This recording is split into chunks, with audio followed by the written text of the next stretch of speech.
contact!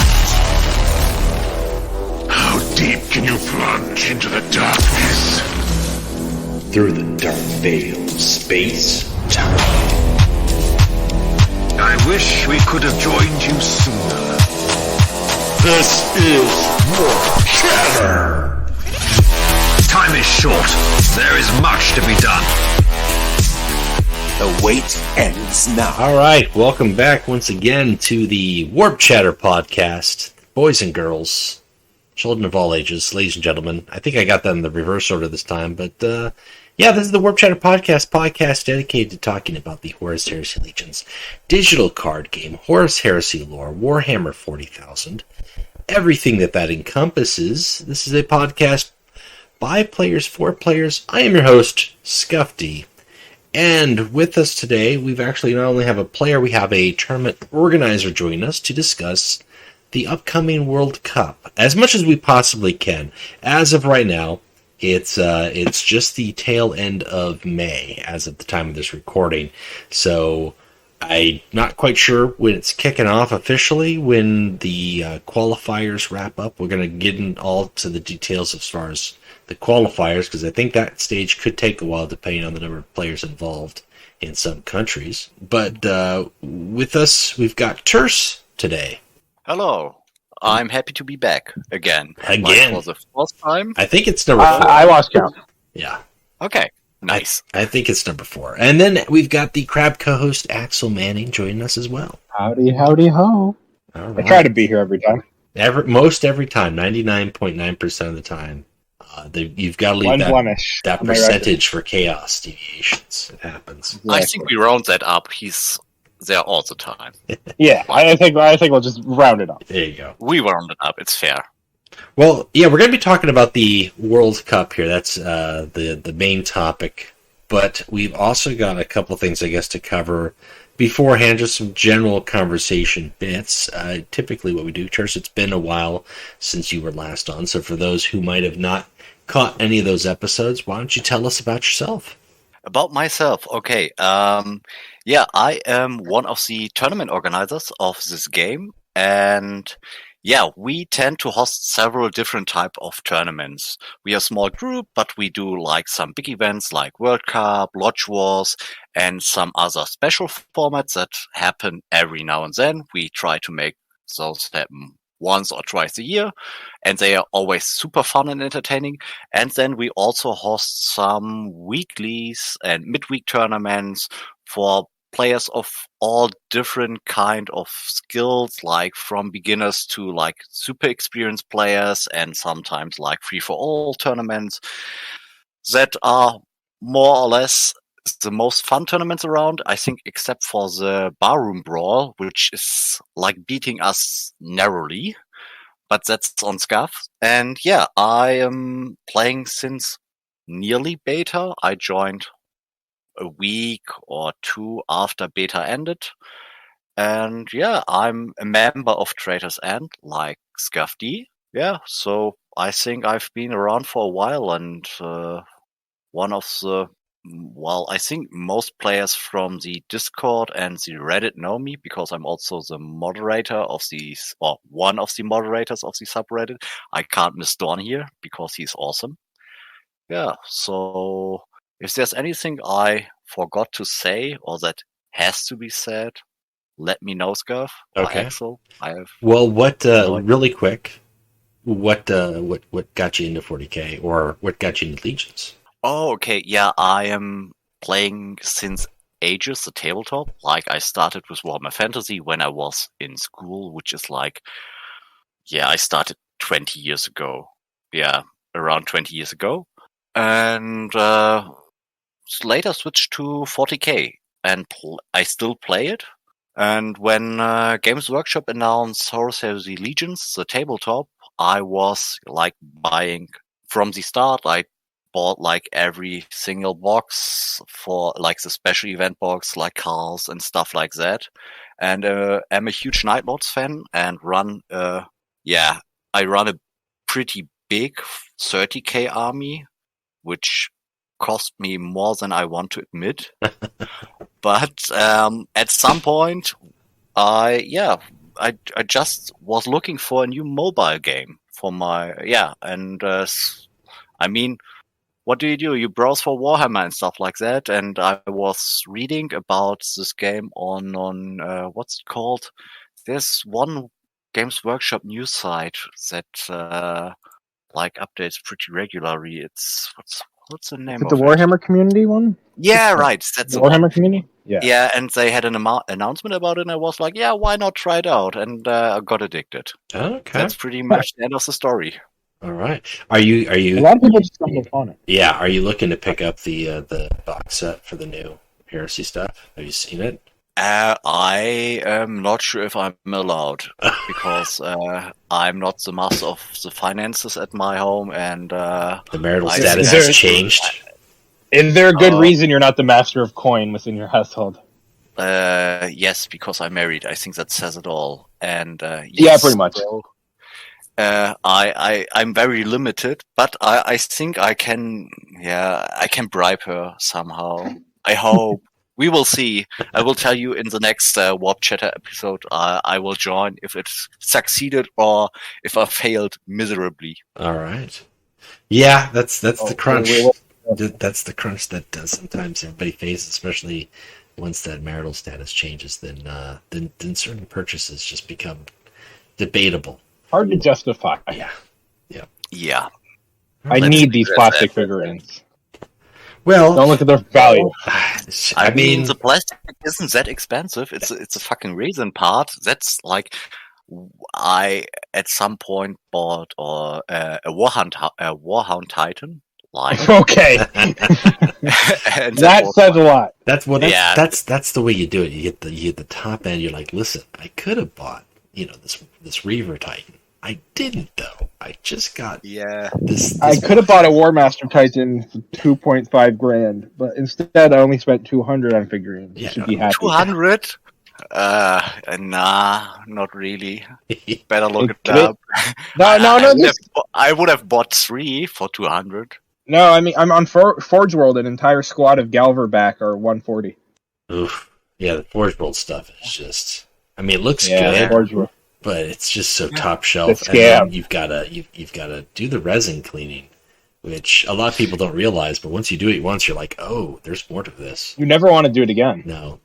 It's okay. You can do it. It takes some time, and it's you have Yeah, if you pay that okay. much for a model, you also Well, have to do you- some work into it. Yeah, Just because I can do something doesn't mean I want to do something. I think That's the key some part. models are easier to clean and get rid of the resin flash than others, though. And some of it was like, man, you run a risk of ruining this model if you don't do it right.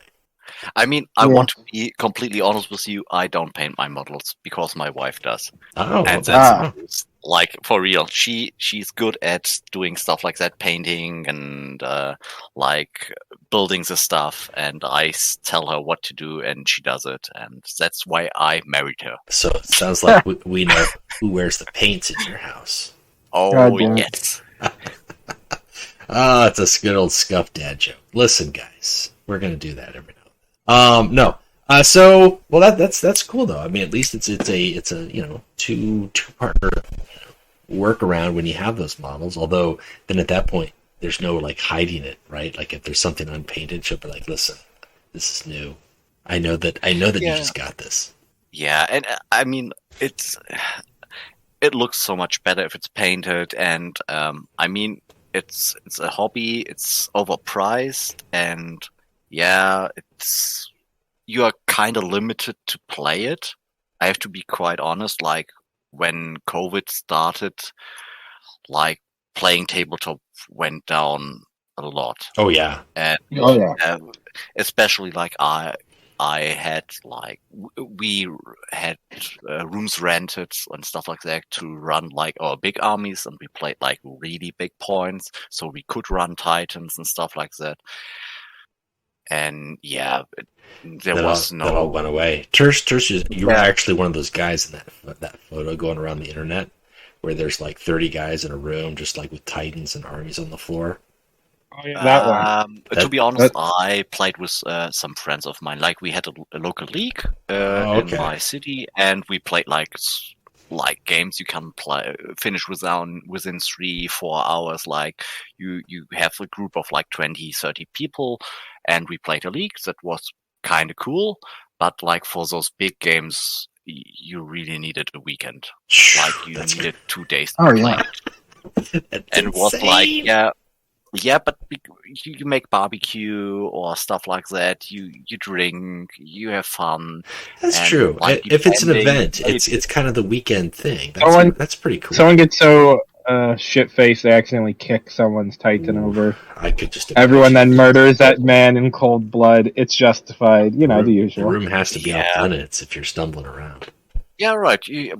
We play as for friends. We don't live in the same city. Some of us live like 200 plus kilometers apart. So if we do it, it's pretty cool because we get to see each other and make it an event. So it's fun, like to see old friends again. Yeah. So that's the main reason you are running it. It's kind of cool.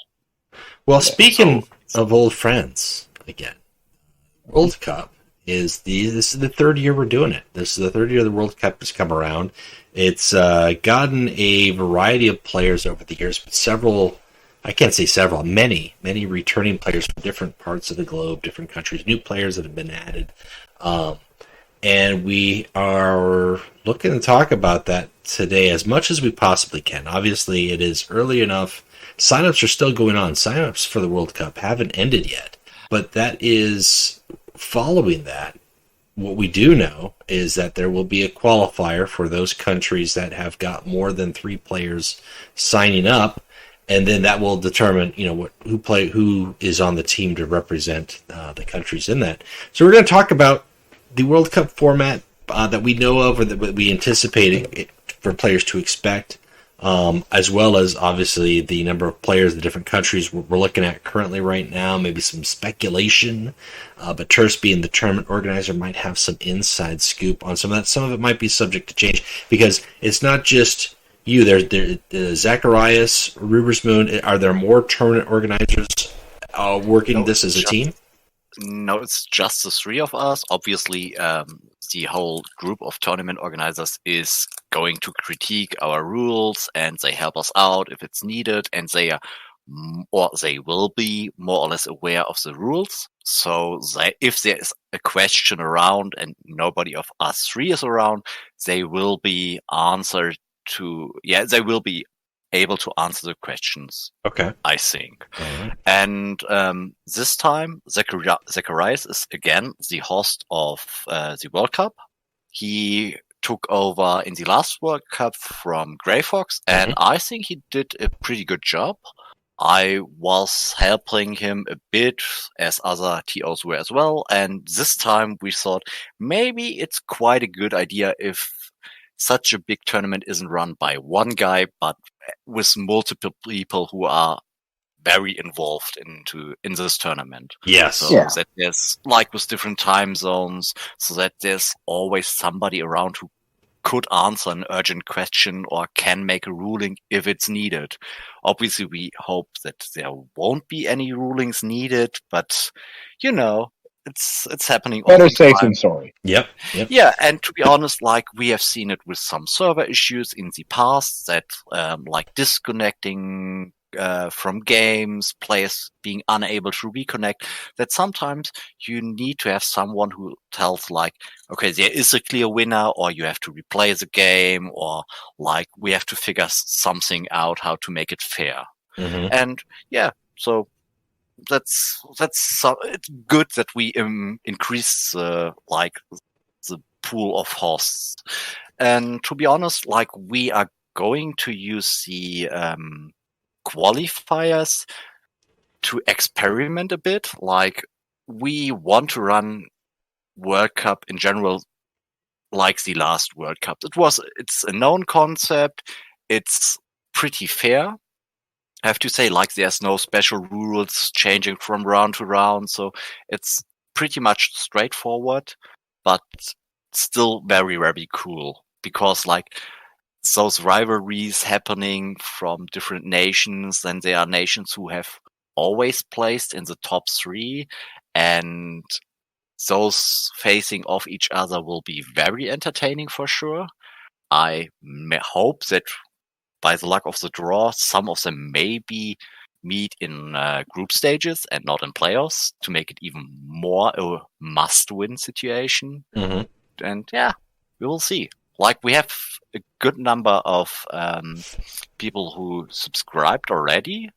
And so far, I think our cutoff date was meant to be, as soon, like 2 weeks after the announcement in-game happens, which should happen kind of soon, I hope. It should. I know that they announced it on the Steam homepage, but only on Steam. A few days ago. Yeah, not on Facebook yet, not in-game yet either. So hopefully those announcements get rolled out. And obviously, if people aren't on Steam, and there's a lot of the player base aren't, they just play it mobile, so they don't play through Steam. They wouldn't even see the announcement. So, yeah. Agreed. Absolutely agreed. So we will have to have some discussions how we handle it right now, but I honestly think we are aiming for a cutoff date for qualifiers like mid-June. That's something I just say straight out, and I am not sure if Zach and Robertson cover that, but I will say it here right now. Mid-June, more or less, will be the cutoff date. And that's cut off for signups. Minus a few days. Yes. Yeah, for signups, right. So then we have to have a look. Like, obviously, some regions are kind of overrepresented, and some regions are underrepresented.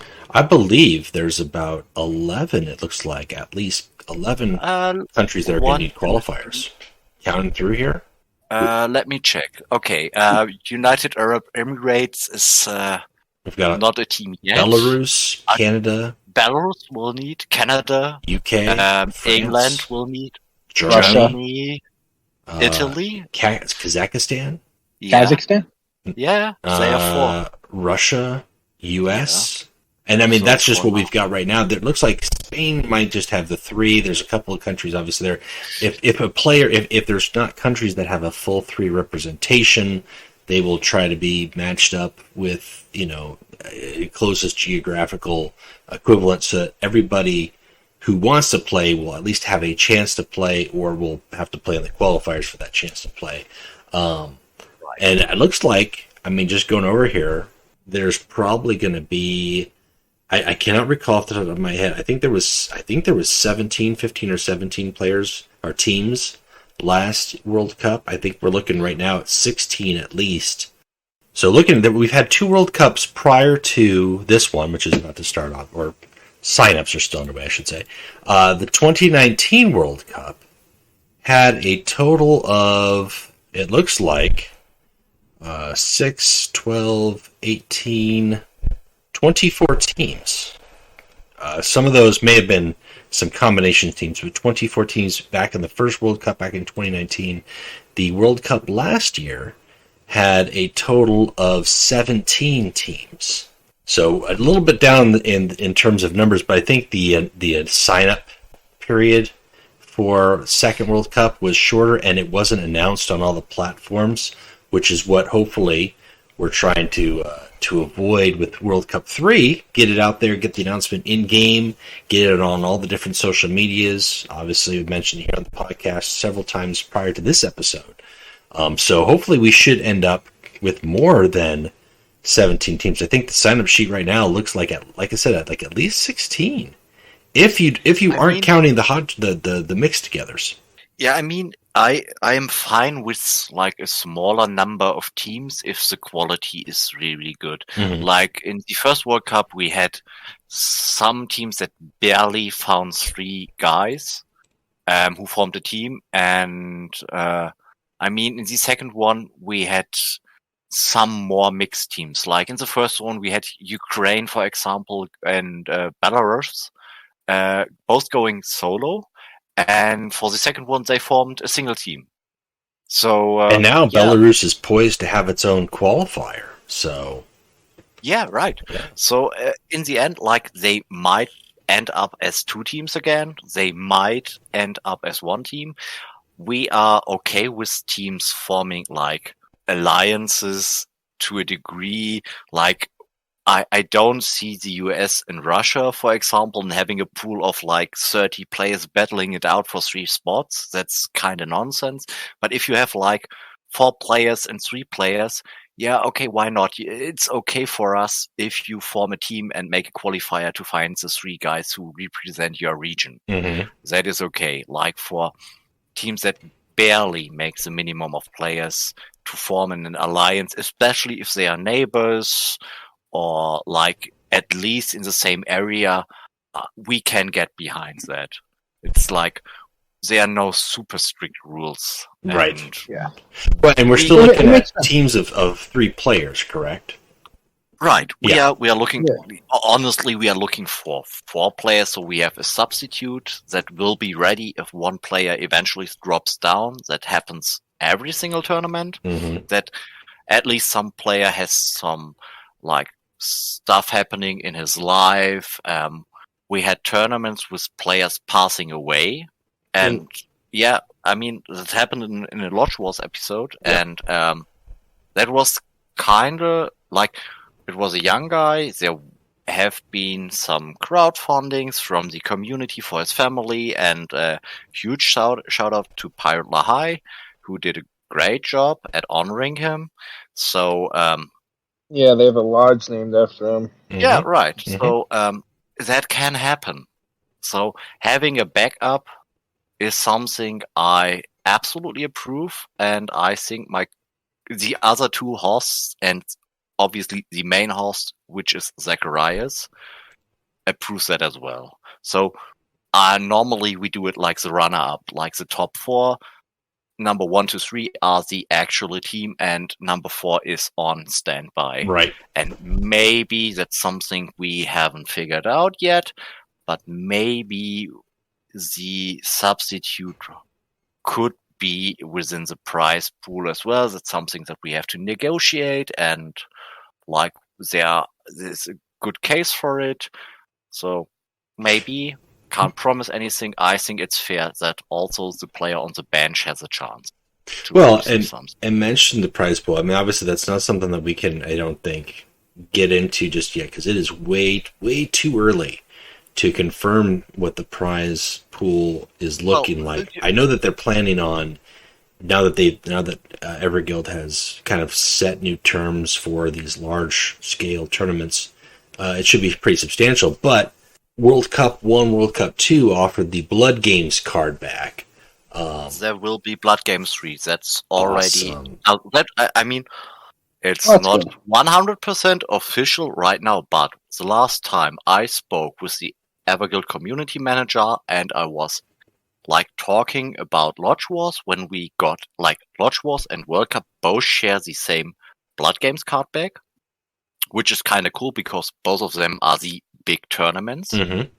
And it was said that the last Lodge Wars would feature the Blood Games 2 card back, because the next Blood Games card back would be announced and distributed with the next World Cup or Lodge Wars, whichever comes first. Right, so And a we Blood Games decided 3. on- Yes, that's Sweet. like it's still a few months till the rewards will be distributed. Mm-hmm. But I am quite sure that Everguild already has something on its mind, how to make that card back, and it will happen. I'm going in cold, like I can't promise anything, but whenever I had a conversation with Everguild, they pretty much confirmed that there will be a Blood Games card back, and that there would be a number 3 one. And for the World Cup after this one, there would be another a number 4 one. So 1 Blood Games card back per year, like the season card backs for War Master and stuff like that. Which I think is cool. I think that's a good way to show, especially for some players, that, and it's a very small pool. Obviously, it's bigger than just the first World Cup for the time, which was just those people who played in World Cup. They expanded it to include Lodge Wars. You got World Cup 2, the following Lodge Wars. Even that, there's not a, it's more players than get a top 50, right? Top 50 is 50 cards, 50 players, but that's every month. potentially that's 50 times 600 card backs handed out. I don't think you're going to get 600 card backs handed out at the World Cup, let alone when it's for silver or gold, top, first, second placings.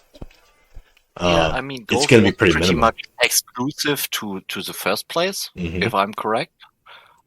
Silver was, I think, number 2 and 3, and bronze was. I think the first World Cup was for every playoff team, if I'm correct. I think it was the top cut made card back. I don't think anybody, not all players, just top cut got it. No, I think top it was cut playoffs. Yeah. Every team that's made it to playoffs got the card back. Yes. Yep. The same like Lodge was. Yep. Yeah, the pricing, we're talking about the card backs with the top cut obviously getting the card back size. But I know it's cheesy, I know it's corny, but I really do think that playing in these tournaments is a prize in of itself. Sometimes just the experience playing, whether it's in the qualifiers, hopefully you get beyond the qualifiers and then you play in the group stage. And if you're lucky, you get to form a team with players that you maybe don't frequently work with, talk with, discuss with, of different experience levels. And I think that's one of the best highlights of World Cup that I like maybe a little bit more than Lodge Wars. Lodge Wars is obviously players you probably see in game, or you've got a Discord or group or chat or whatever, friends maybe you're already socializing with. But when you have a tournament that kind of mixes it up, not only has you maybe socialize with people that aren't in your group, but actually for the most part could be in your geographic area, your country, your region. I think it's pretty cool. And I know we've talked to, last year we had several episodes where we talked to different teams from the World Cup, and several of those teams, Team Canada and Team Germany that I know of, actually through the course of either was during or after the World Cup actually got together and hung out together because they had actually both after the World Cup. I think Team Canada celebrated the winning of the second World Cup in some bar, and Team Germany gathered at Midnight's house. Yeah. Actually, so and I don't know about the other, but I know those are the ones that I can know of, and I don't think that they both posted a screenshot or something like that, or a photo. I know, and it's pretty cool.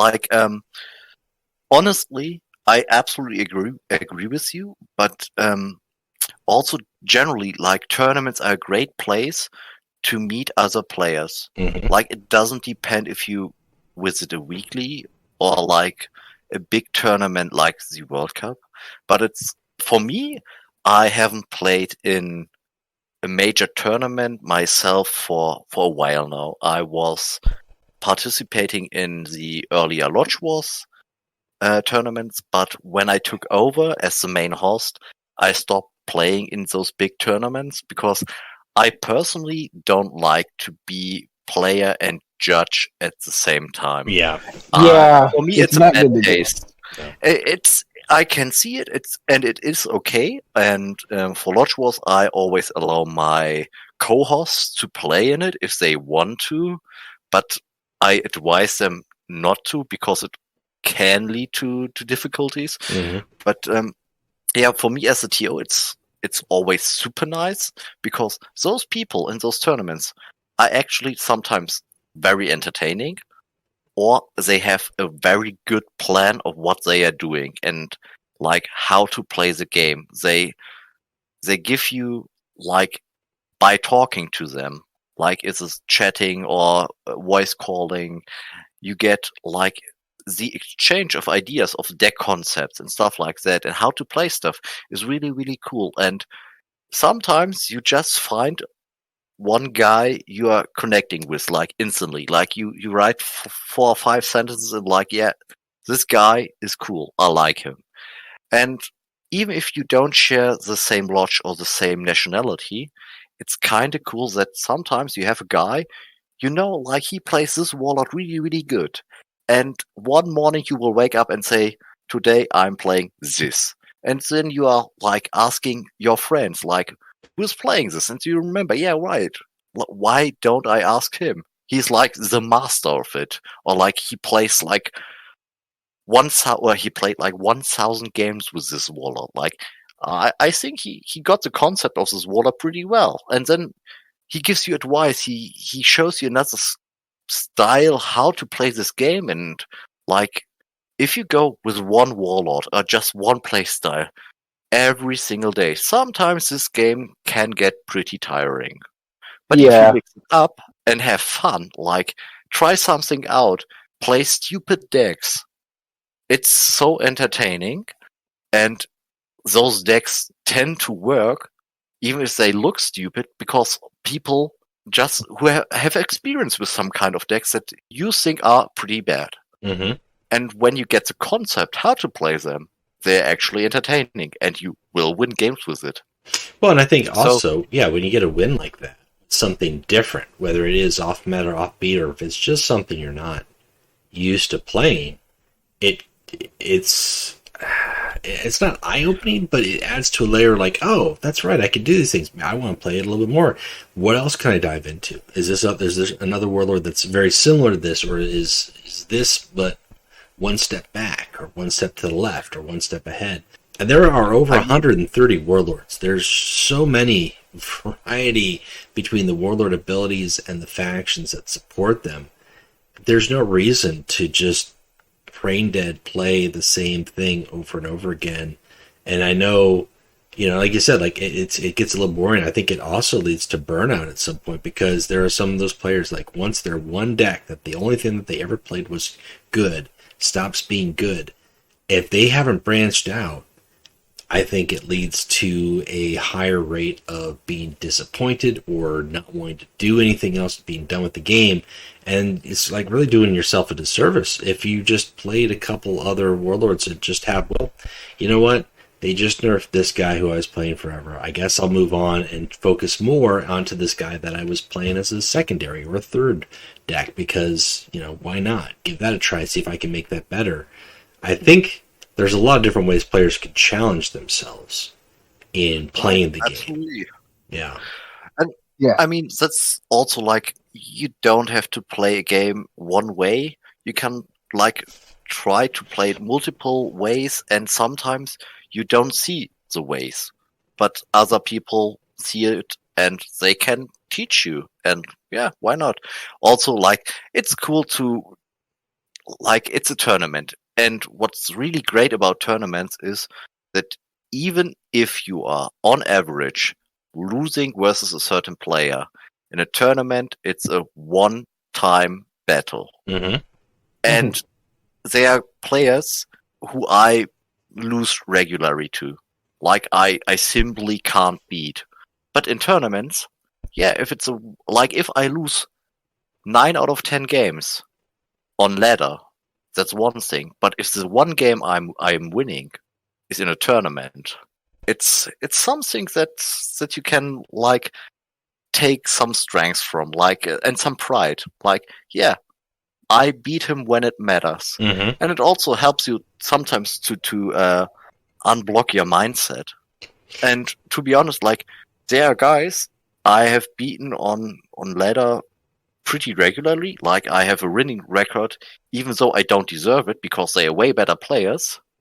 And there are guys who I'm losing to, I know, are worse players than those I am winning against. Because, like, sometimes you match up, like, versus a different person, totally different. So it doesn't matter if you are, like, Low Terror or if you are, like, War Master last season. In a tournament, you can take the win from the enemy team because it's a one-time challenge. And it doesn't matter what happened before and afterwards. This game counts. And in a team format with Lodge Wars and World Cup, and obviously every game matters. And depending on how the group stages are scored, they might matter more. But there is also that, not just in working with your teammates, but then there is that strategy, but also reliance. Like, hey, if you had a hard matchup, if you had the hard matchup and you lost 1-2 or 3, lost 2-0, but your other teammates are able to carry it, you guys can progress, and you're still building each other up in terms of practicing and hopefully preparing yourself for those matchups. And that adds that other layer too. Yeah, you might have lost. You may be the weak link in that round, but then the following round, maybe the next time, there's another guy who's got the hard matchup, and you and your other teammate are the stronger, and you're hoping to carry and win. And sometimes you do your part, and the other guys don't, and that's just part of the team too. I mean, that's the whole nature of it, and it's really it gets really exciting too, because you want to check in. Like, have you had your games yet? Have you played? All right, I got my wins in. Let's go. We just need to get one more victory over this round, and we're on to the next one. It makes it more exciting too, because not only are you excited for your game, but you also want to see how your teammates are doing. Yeah. Okay. So if we are talking like about the World Cup, some rules that will change towards like the last World Cup. The format Grey Fox ran with the Swiss format with points and stuff like that. I honestly dislike it, and we as a group dislike the concept because it leads to some kind of frustration. We will go with the traditional best of three, like 3 players, best of 3, and we count the wins.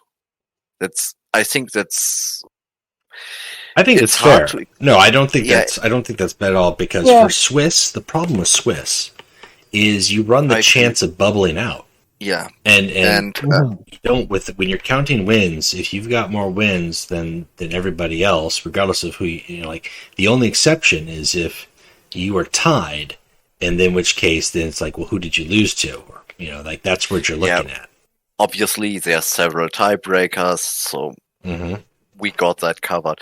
But that's one thing we will change from the last World Cup, because it led to an surprising amount of rage, to be honest. And I mean, many people haven't been very happy how the group stages worked with the last World Cup, and so we are going back to like the format we are running with Lodge Wars and with the World Cup, like counting the wins, like overall score, overall wins, direct matchup. So like the traditional tiebreakers. I think that's really, really good. Well, and I think also, World Cup 2 just had 2 groups in the qualifier stage, which was pretty odd for, I think some people were kind of like, okay, well, how many people are progressing for both groups? Whereas like the first World Cup, there was 6 groups, smaller groups, but 6 groups. So you knew that there's more people progressing. I'm not sure if you guys are looking to do 2 big groups, one, or multi groups again. In general, no. But since the registration is still open, it's hard to say how many teams we will see. We are not sure from the people who signed up already who is going to form a team. Like, obviously, there are some countries I'm quite sure are running a team solo, like the USA. Obviously Russia, Germany, France, UK, and Canada. They are pretty much set. They have like each around 7 to 8 players in the qualifiers. So those will be teams, but they are like smaller nations like Croatia, like who's not like who might form a team with someone else. So it's at the moment a bit hard to evaluate how many teams we will have at the end. I think in general, I don't like 2 big groups. I can see groups with teams up to 6, but not more. So I prefer 4 teams, to be honest. But we will see how many teams register, so can't say much about that. I can tell you what I like, but it doesn't matter in the end. Right. Yeah, there's still a lot that's out to be open. I mean, we've got currently just 114 players signed up, and obviously we still have got probably a good 2 weeks left of sign-ups, give or take. Yeah, 2 to 3 weeks, I would say. Yeah. Yeah. So I mean, the odds of that increasing even further are nice. And I'll say this: I mean, just looking at the initial list, so we've got 114 players. Some of these countries, USA included, have got more players signed up for than they ever had in the first 2 World Cups, which I think is great. I mean, we're going to have a qualifier. We had a qualifier the first 2 years, but we have way more players on the list this year than we did last year and the year before. Now, whether or not everybody shows up and actually plays in the qualifiers or drops, that's a different story. But as far as who's signed up, same goes for Canada. Canada last year, they barely scraped 3 players. And now they've got enough to have a qualifier. It looks like they've got 6 at least. So they could form 2 teams. Yeah, to be honest, they could. Is it the French Canadians and the regular Canadians? The French Canadians and the right Canadians. Oh, true Canadians. I'm French Canadian, so I'm saying that as a statement. The Quebecois. And the well, yeah, that might be our best bet. We go the right one. We go Canadians and then Quebecois. It's what they want. You guys should do that. It's what they want. Axel, mind you, only Pirate will be on that. As the crab dignitary to Canada, I'm entrusting you with that mission. And I want to see it. I'm all for it. Bribe them into it. Yes, I'm okay with that. And let's talk about Kekistan, which is just Team Germany from World Cup 2. But they've decided to unify and ratify their own country of Kekistan. Kekistan. Oh, well, Kekistan isn't their own. No, it's a 4chan thing. Oh God! I mean, it's got midnight, so it speaks of the 4chan. I mean, that's troll. That's pure troll. And oh God! To be fair, I have to tell you that I just checked Team Germany and was like, why are all 3 guys missing that played for Germany the last time?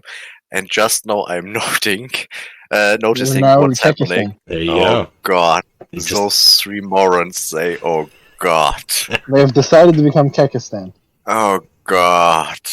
You now have to deal with this. This is your problem.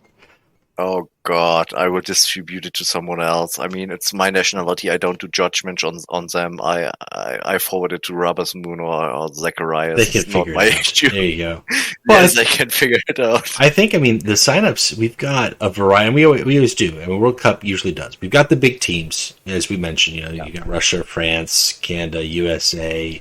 But there are so many countries that are signed up here, which is really cool. And hopefully, over the course of the World Cup, we'll get a chance to talk to as many players or teams that we can who have the time available and hopefully are able to English speaking, because that's kind of a necessity for the podcast. But we're talking, I don't speak English either. I just try my best. And I'm fine this is actually a translation bot Terse is using. You can't tell. Yeah.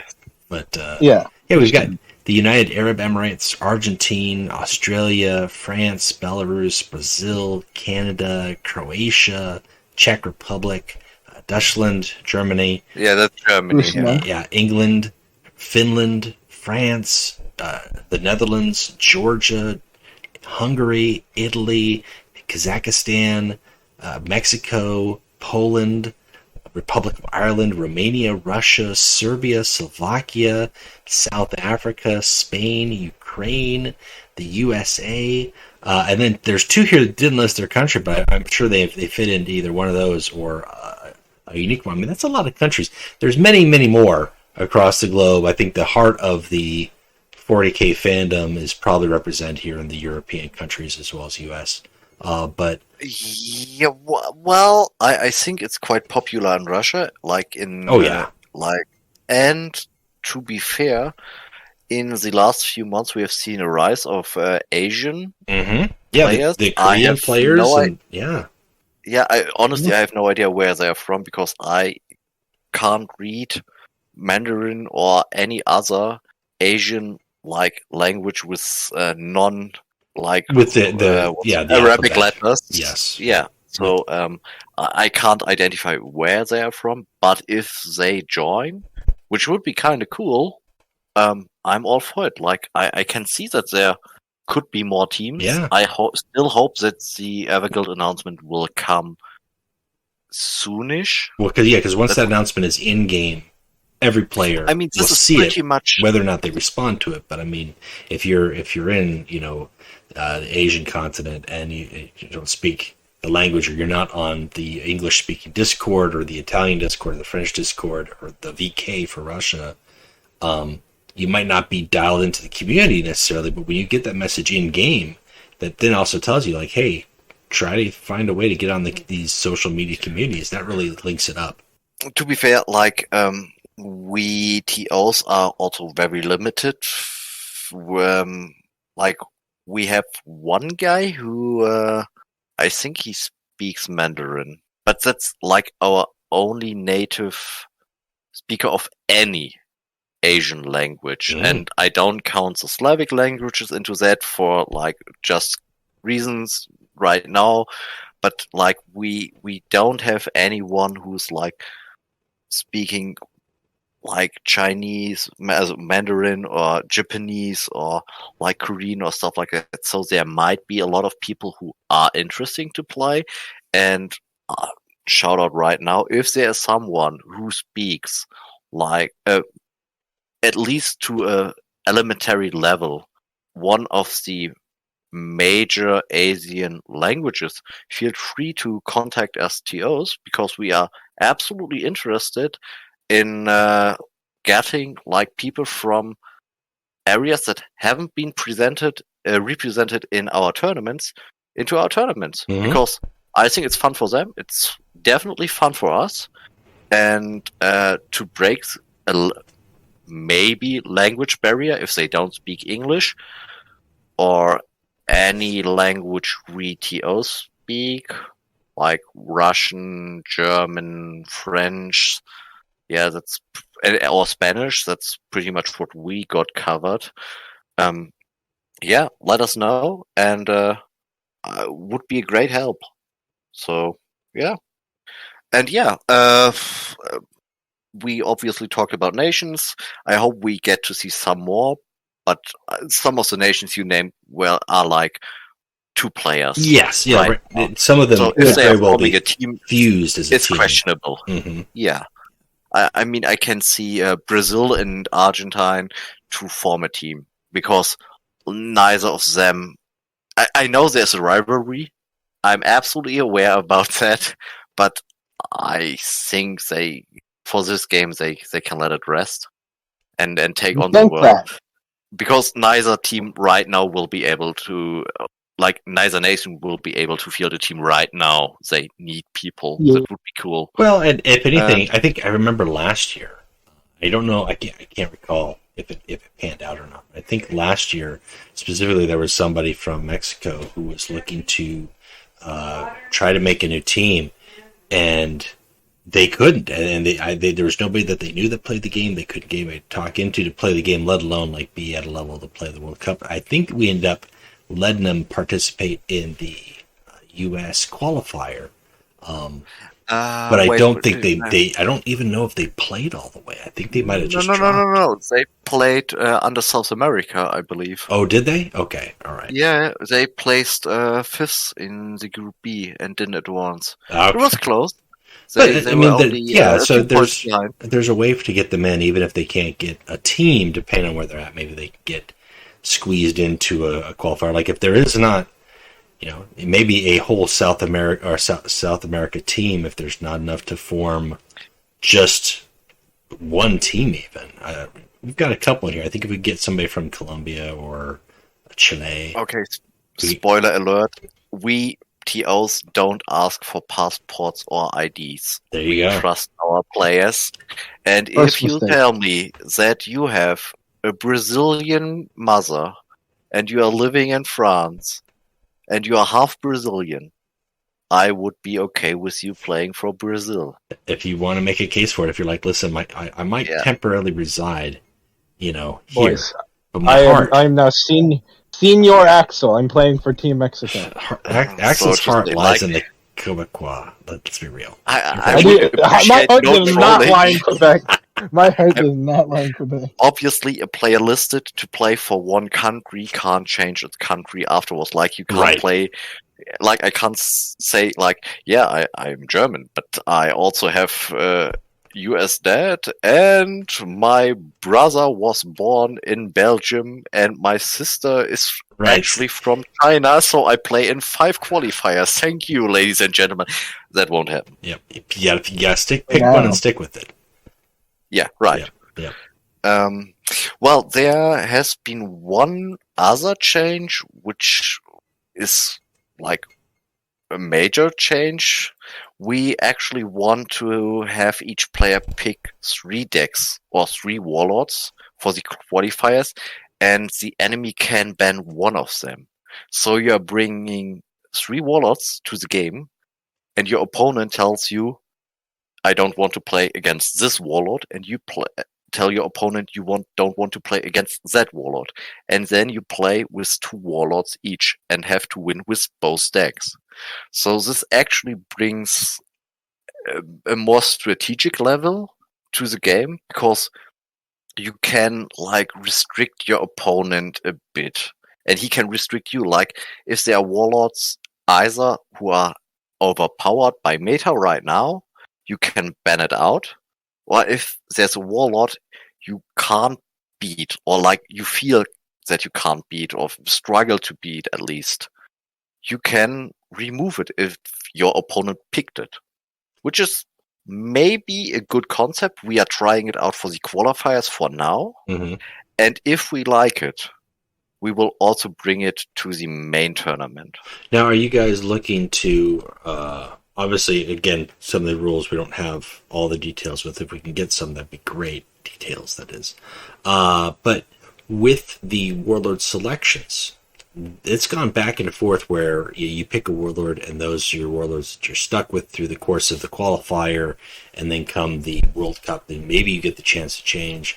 And then there's other tournaments where you've had where every round, the last Lodge Wars was an example of that. Every round, not only do the players change, but then also you can change your warlord.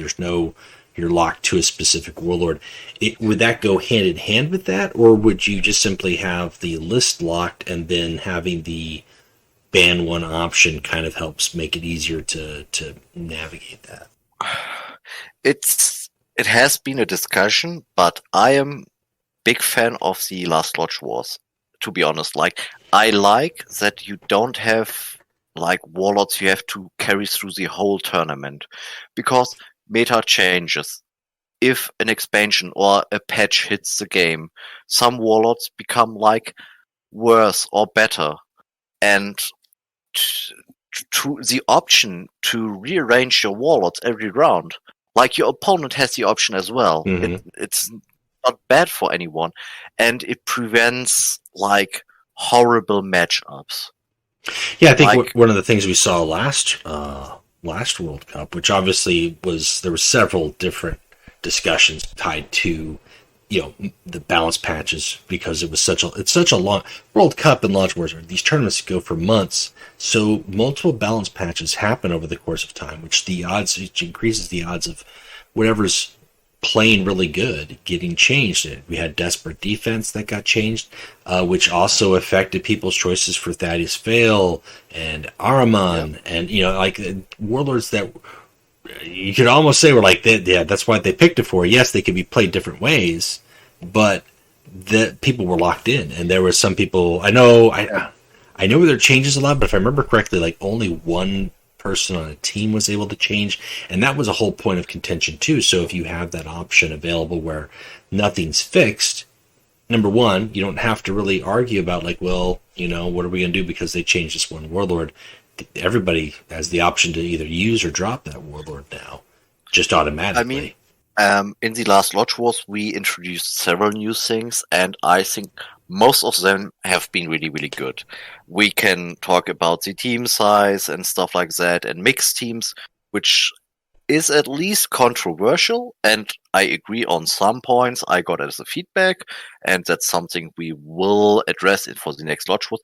But some of the general concepts, like you are able to pick warlords every single round, I think that's good. I want a team captain again who has to contact at least one TO with warlord choices every one day ahead of the next round. That are concepts that are it's easy to handle for those teams. It's not much effort. Like, you have to contact 2 guys and find out what do we want to play. You can't pick double factions, and that's it. So it's not so difficult to find 9 different warlords from 9 different factions and You forward think it's them not to difficult. what? But I said you think it's not difficult, but you always have to account for human, not really stupidity in this case, but just not being able to do that. Axel, you are aware that the elite is playing in our tournament. Oh, I'm sorry. Oh boy. It's only smart people. There's a reason I Only haven't genius. seen you in Lodge War. Take that. Wow. That was a Wow! shot. Wow! Wow, look at that. Just got straight up That was- uninvited from the voice corps. That was a Wow. blow to the crustacean solar plexus. Yeah, I'm sorry. You know I love you, Axel, but Right in the cloaca.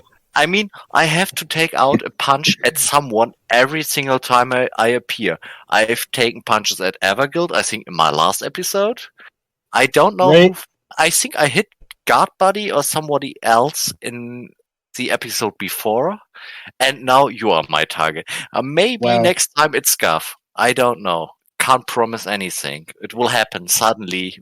Sooner or later. Wow. Right. Yeah, Right in my crab testicles. that's it. No, I honestly, I think those team captains are, well, like teams who have a chance to advance, and that's every single team. They are pretty interesting in getting stuff done. And if you have somebody on a team designated to like forward information to you, they become like really engaged in it. They are looking that they are right on time, or at least notice you that because somebody is on vacation or whatever and will come back in 3 hours, he will be a few hours late. You get infos from them. You stay in contact with them, and that's really cool because it helps us, it helps them, and the tournament doesn't have any like downtime where like a week or so nothing happens, which we have seen in other tournaments when like, yeah, this team isn't contacting anyone because this guy is missing. And if you have a captain who makes the calls, it's one guy more than just us TOs who wants to get like the roster done. Who's like, we have a chat with all captains normally, and where we can discuss like if patches hit, like do we need to ban certain cards? And I think it worked greatly in the last Lodge Wars, and I'm working hard that we will repeat that for the World Cup. But at the moment we don't have any teams right now. We don't know who will make the team, so we also don't have any captains right now. So at the moment for the qualifiers, we are trying out some stuff. We want to see if it works or if it doesn't work. And if we like it, we will take it to the actual playoff stage or group stages and playoff stages.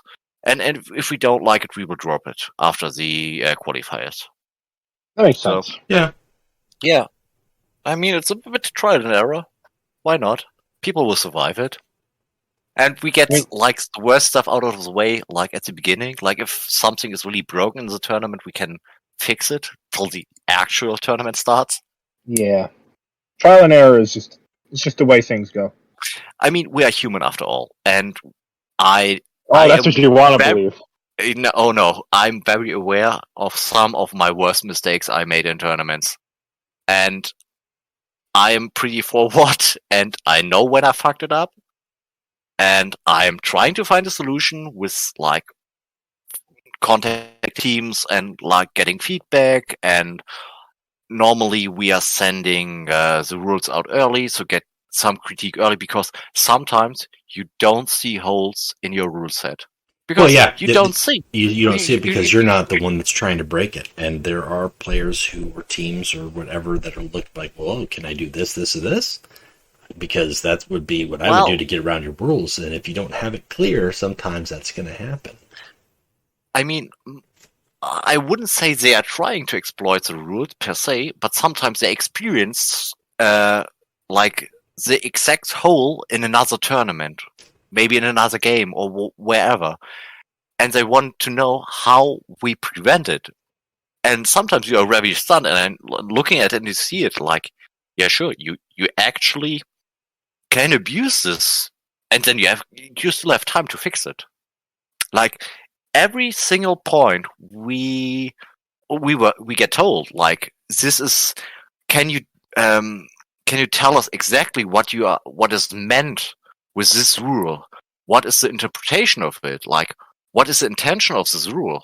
And we can explain what the idea behind is. Then sometimes they tell you, yeah, okay, I get the concept, but you can use it this and this way. Mm-hmm.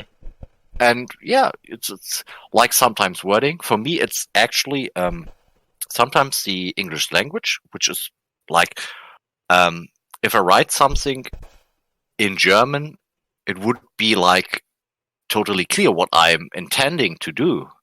But if I'm writing in English, and sometimes the word leaves like room for interpretation, and it becomes unclear. So right, and then you throw having that someone in who's native, being translated to several different languages too within the World Cup as well. There's that possibility. We've got a lot of non-English speakers that might be playing or that have to interpret that. So, yep. Absolutely. So getting things straight early in a tournament or before the tournament starts helps us, helps you as a player, and the game becomes more fun, because then there isn't like honestly, if some people in the US play at 10 p.m., they won't reach me in time because it's 4 a.m. for me. Like, you won't be able to reach me, and you won't be able to reach Rubber's Moon because he's asleep at the time as well. Maybe you can reach Zacharias, but in the end, like, it will pause the game if you don't find a solution.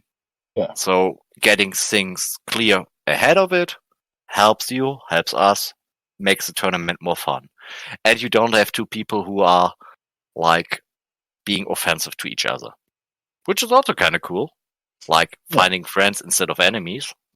I think so. I think especially when, at the end of the day, people are, while it's competitive, are trying to have fun.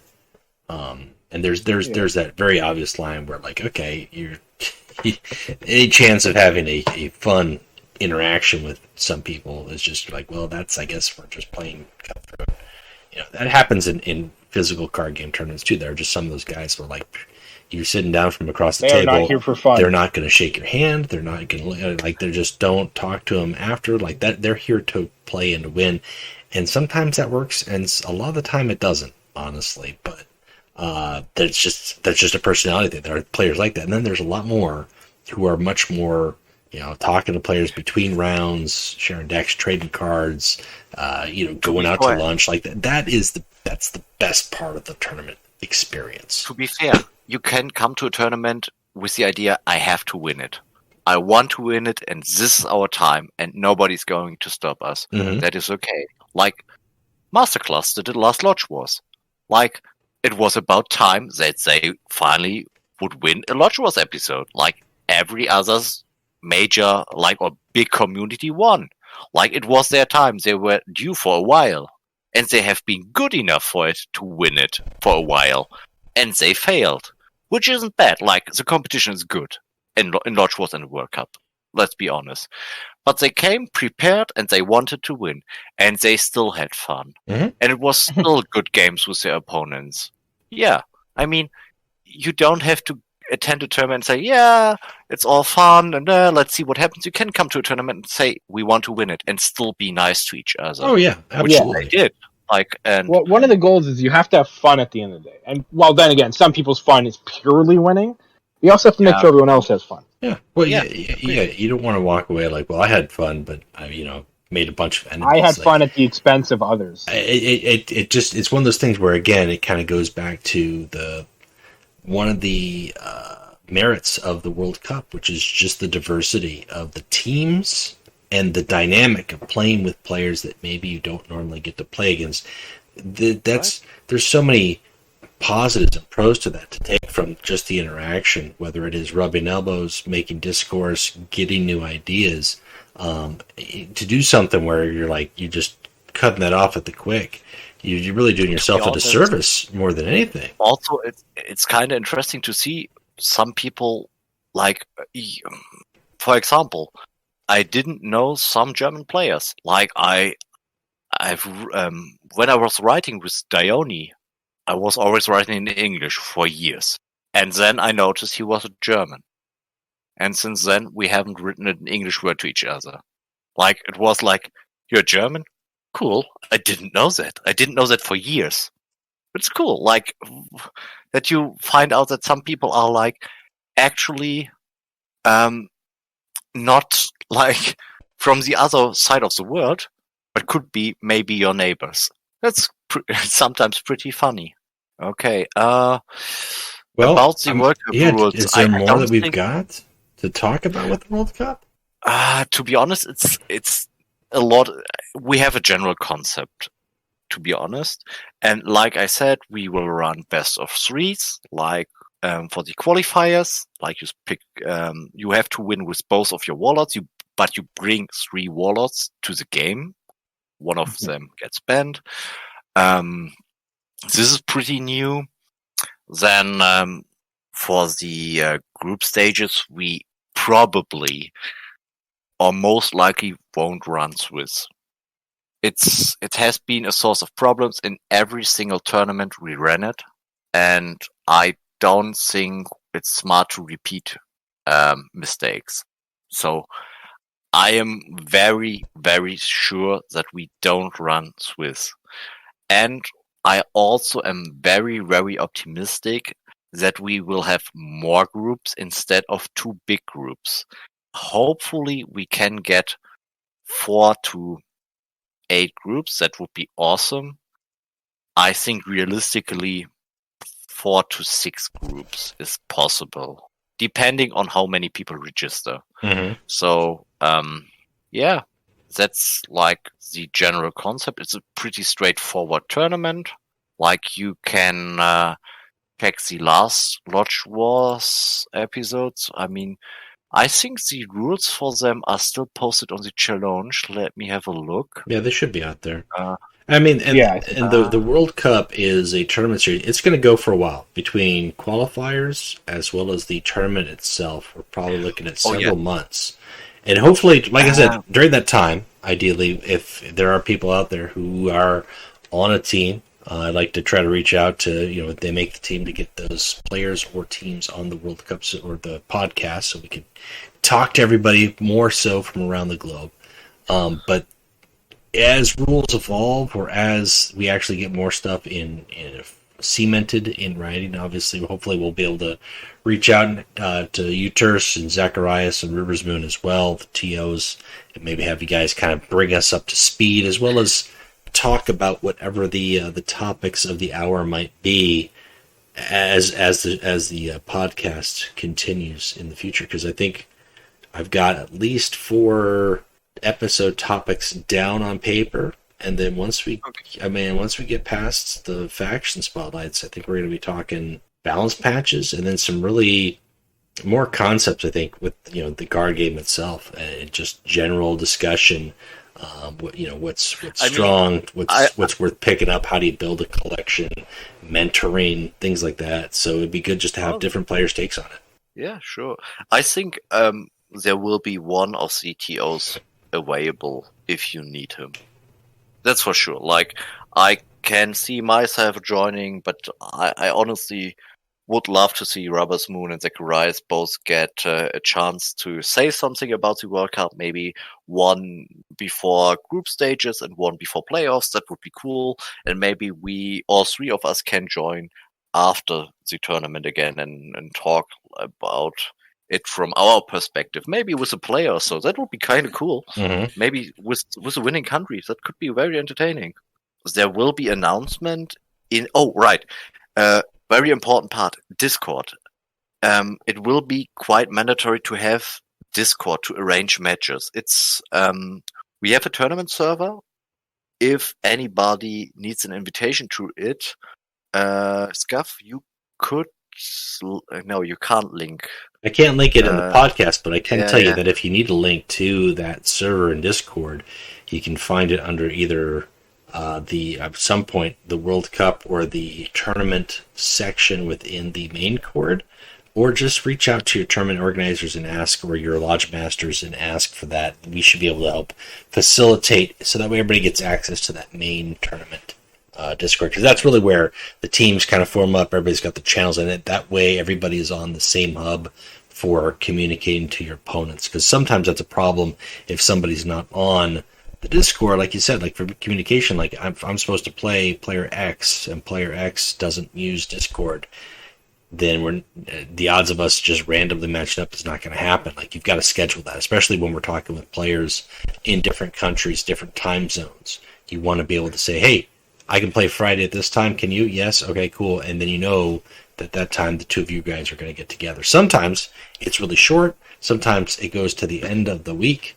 More times than I'd like, personally, but that's just me. I have different takes on people taking forever to get their games in. But you've got the time at the very least. So you want to be able to have the methods to communicate.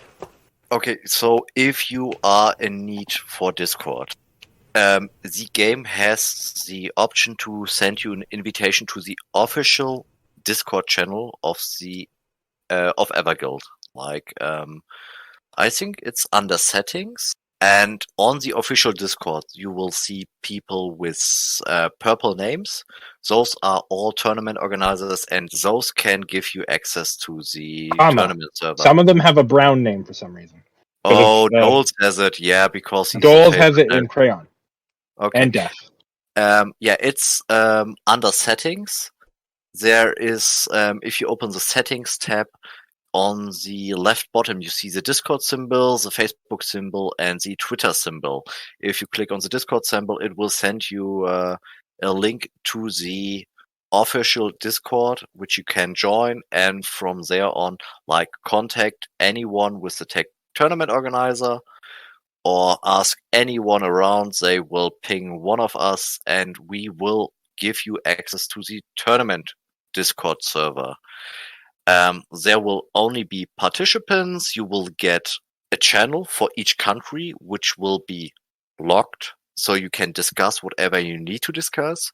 And only the admins of the channel, which are the tournament organizers, have access to every channel. So you have to trust us on this. We don't share secrets, but you can ping us there. We are available, and we will let you know whatever we need. Well, that would be cool. When you're not playing Legions, Terse, what is it you do? Working too much, and I actually am a huge fan of animals. I don't have horses. My wife has horses and dogs, and I'm a huge fan. Like doing stuff with them, like walking dogs, playing with them, and with horses. It's something I really like. It's something that gets me away from the computer.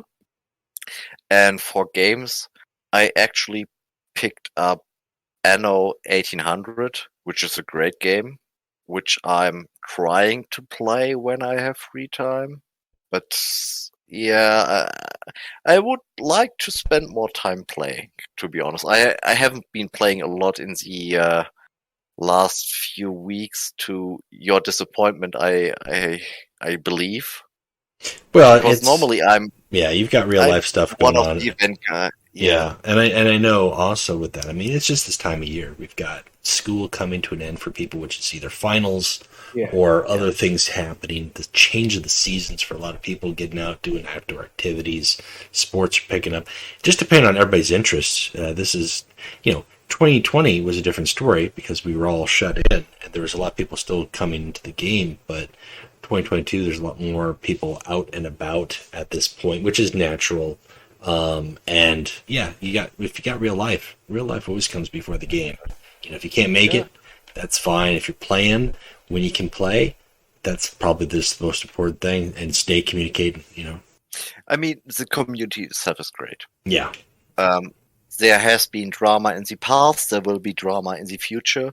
But in general, it's always fun. Most people are extremely sane for an online game, to a huge surprise.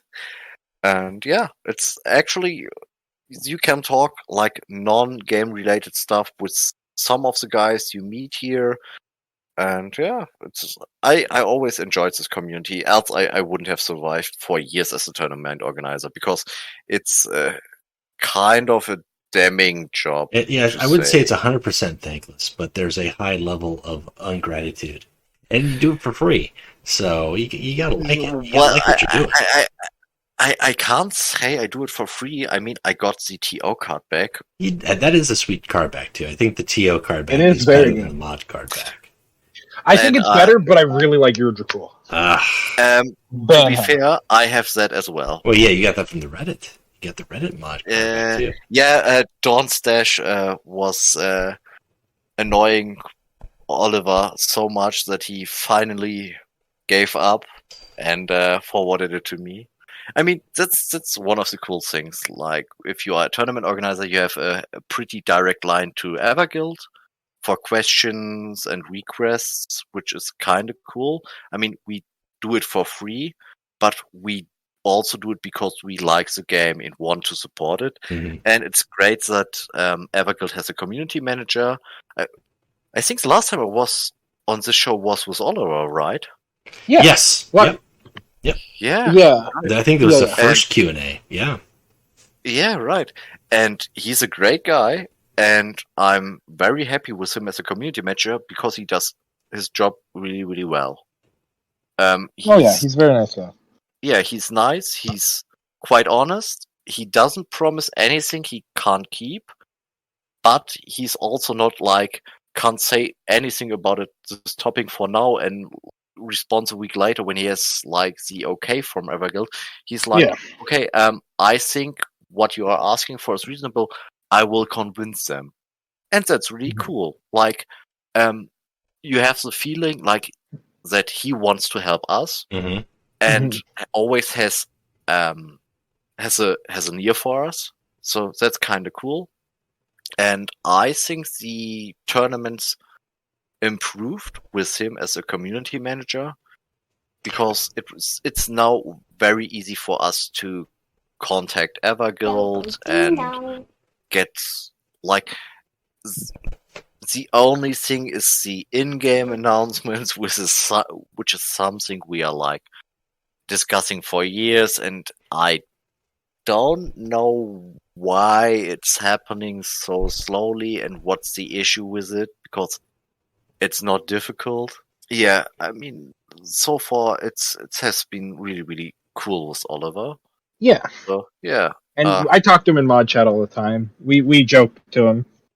Yeah. We were joking about me and Duwang were complaining about like Sanguinius' ability, and he just posted a meme where it's like when the mods try to talk to me about game balance, and it just says okay. Can you share that with me? Okay, I'll pull it up real quick. I thought it was funny. Yeah, okay, cool. I want to see it. Like, honestly, Everguild as a company improved a lot in the like last few months. They did some good calls, and it makes our life better. Also, like with the tournament table, which shows us which rewards we are allowed to give out for how many players, what we do need. Oh yeah, the reward table is really nice. Yeah, that's stuff we haven't gotten for like years, and now we got it, and we have like access to a good pool of information, which helps us getting out information and to be like quite open about what we are giving out, what we have to do to get a tournament recognized by Everguild. Like, they want certain things to happen, and then we can have certain rewards. And yeah, that's pretty cool. So I'm very happy as a TO right now. And if this continues, like, I don't mind wasting my time for this game, because I enjoy it as a player, as a tournament organizer. I enjoy the community, and yeah, I mean, there have been or there are worse games around for guys who do stuff for free. I mean, obviously, whenever I have to make a call, one person often will be unhappy with the call. Sometimes two persons. There will never be a willing. No, to be fair, like, most of my calls, surprisingly, are like easily accepted by both players. They're like, yeah, okay, it's not what I hope to get, but yeah, it's fair. I can live with it. And if both players can live with it, I think it's a good call.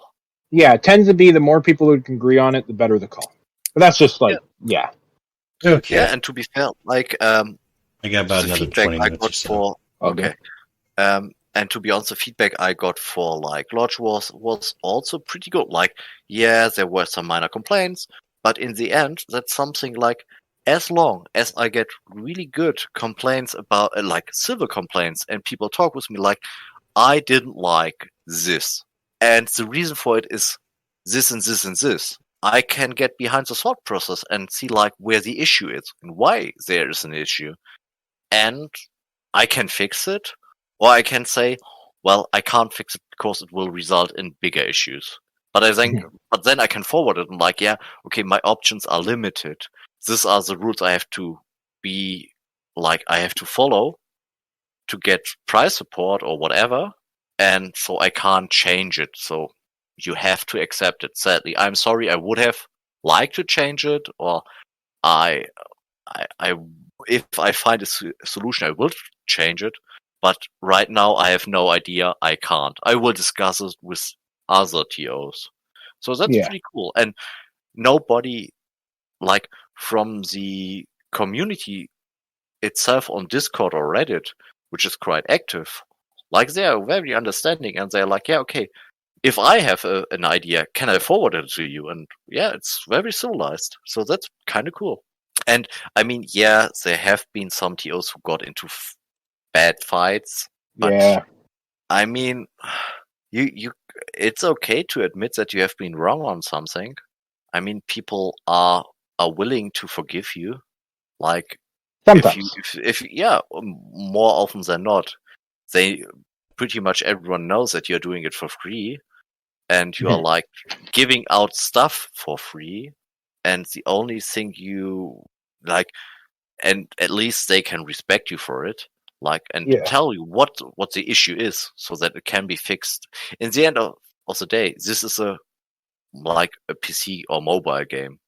Your life doesn't depend on it. It's just a game. It's like I always say, this is a child's card game at the end of the day, guys. Chill out. Yeah. And we are happy to play it. It's entertaining. Yep. So, yeah. That's Also, exactly good news for you, right. Scott.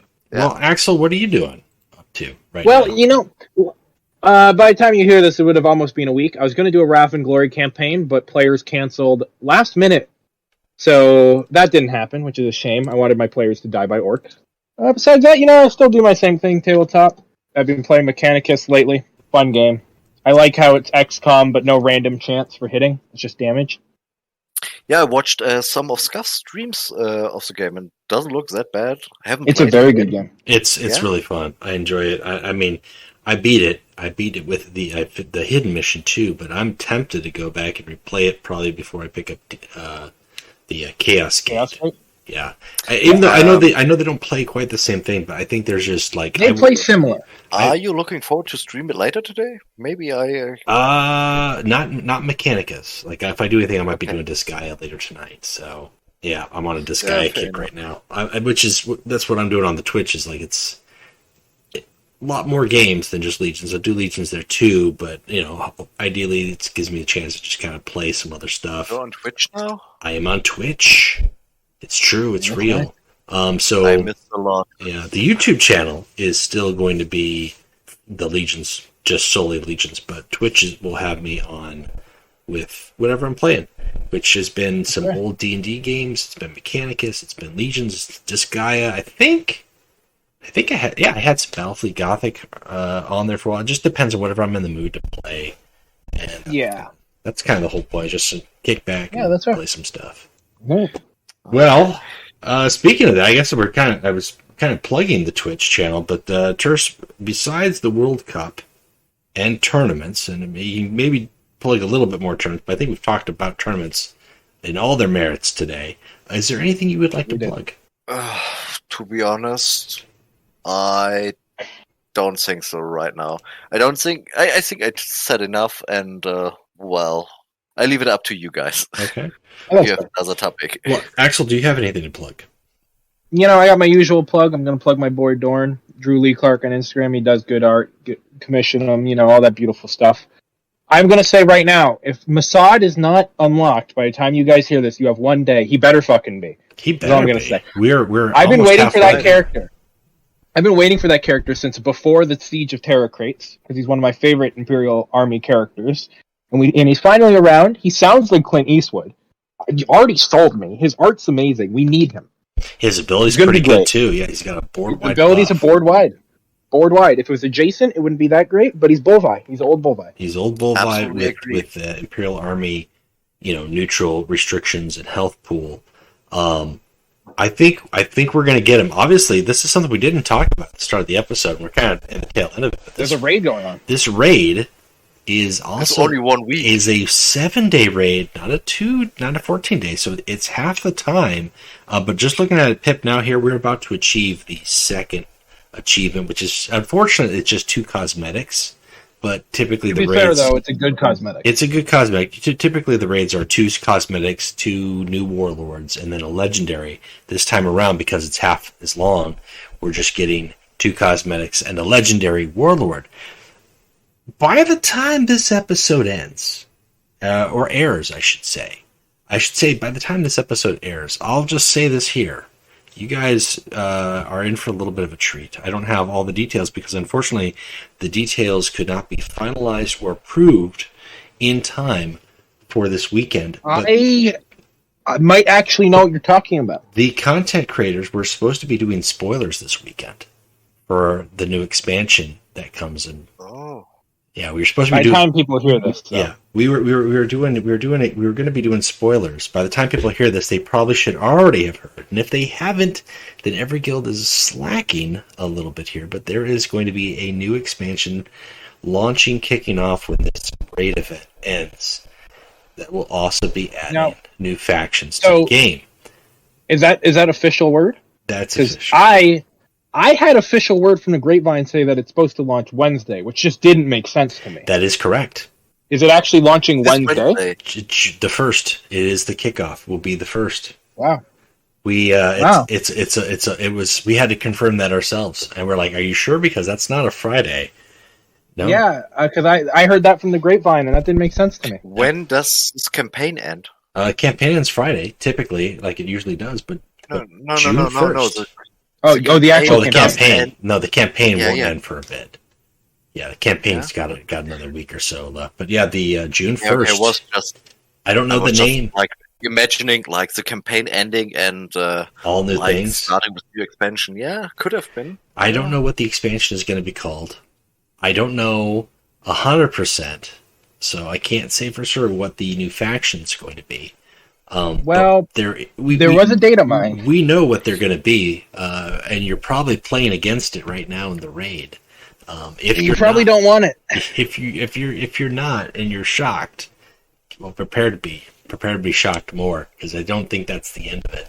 But yeah, new stuff, new crazy stuff is coming, That's great. or you already heard about it. Unfortunately, the reason you didn't get spoilers is because they did not have the card images finalized or approved in time for the content creators to spoil them this weekend, which is again the last weekend of May, which is unfortunate because I don't think we've ever had that. I think we've had spoilers starting at Prospero.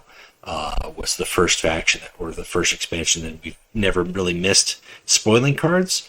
But this is just something that just the timing. Every guild wanted this done. Not every guild. I think Games Workshop. This came down from Games Workshop to have it for Skulls kicking off that week, which is the first week of June. All the Warhammer Digital Gaming. So I think some of the pressure got put on them from Big Daddy GW as well.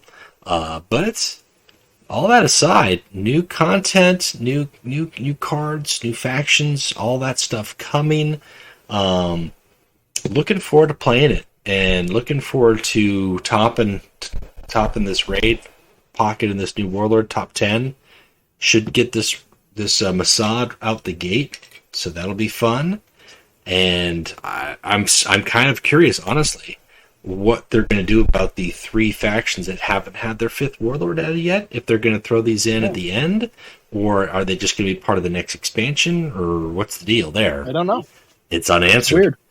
Really, I think they should have got that done first before they started doing like cosmetics. I don't disagree. The minute two cosmetics appeared, I was like, we have bigger things. I was questioning. I was like, why these cosmetics? And they also should have got the deck slots finalized before we did that too. For sure. Like let's finalize these deck slots. Let's plug it. Like we're supposed to be getting them. So I believe the June 1st patch or update or download should also include the new deck slots, because that's what I was told. Whether or not Everett Guild has got enough capacity to honor all these things that they've been telling. They did finally get those Sigismund emotes fixed, so that's one part of it. But the deck slots remain to be filled, and we need them, baby. So that's what I've got to talk about. That's fair.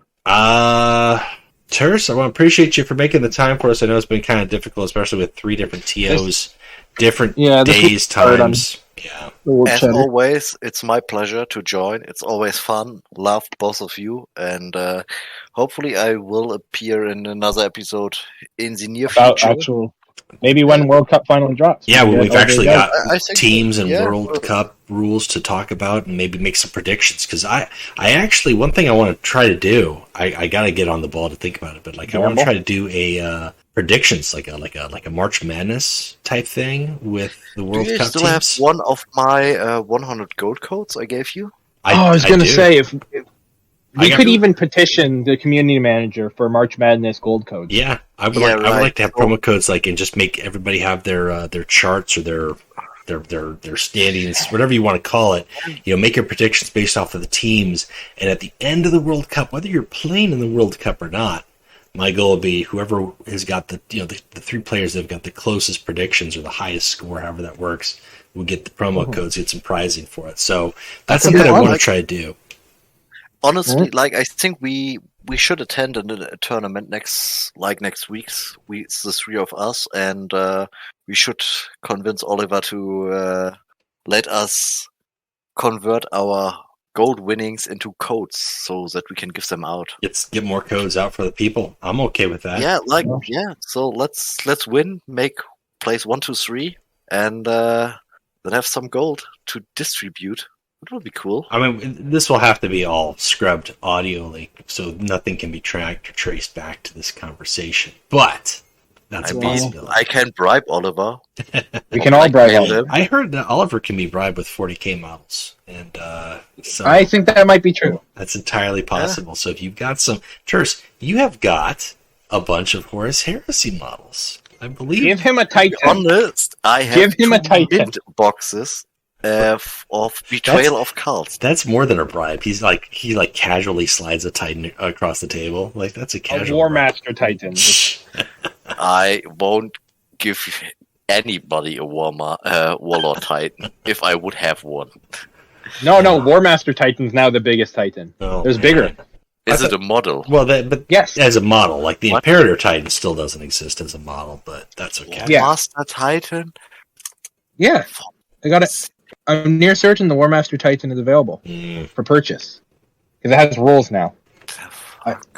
If it doesn't have rules, it's just asking for people just to dress up a small child in robot armor.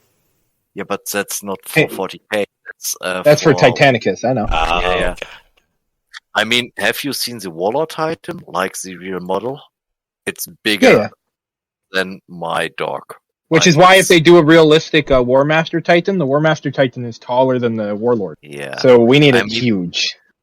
I mean, to be honest, if you smack someone with your Warlord Titan, he's dead. It will kill them. That is a blunt object. Murder. It's straight up murder. If you disagree with the rules, I punch you with the model itself, and it is murder. You will accept it. Which is I want to buy War Master, but it's so much money. Yeah. Well, on that note, anyway. on braining your opponents with Warlord Titans, we'll have to cut it for the evening. But Terse, thank you for joining us again tonight, and hopefully, it'll be won't be too far off. A couple weeks here, we'll get the World Cup kicked off, and if anybody is interested in talking about it, hit me up. Open invite, as always. I think I can forward you some links if you can link them under the videos for like? Do you upload it to YouTube as well now? Yeah, it'll be well. The YouTube API auto copies it from Podbean, but I can put it in the podcast description. Of Podbean, yeah. I mean, I can forward you the links in the next few days. So for those guys listening on YouTube, you will find the links in the description, hopefully. And for the rest of you, join the official Discord. You will find the links there. Or you message me at IronTerse #5139 on Discord. All right, guys. Have a good night. Bye. Bye. The sunlight dims. This has been another episode of the Warp Chatter Podcast. Thank you for listening. Eternal loyalty! Burn it! Burn it all! Well executed!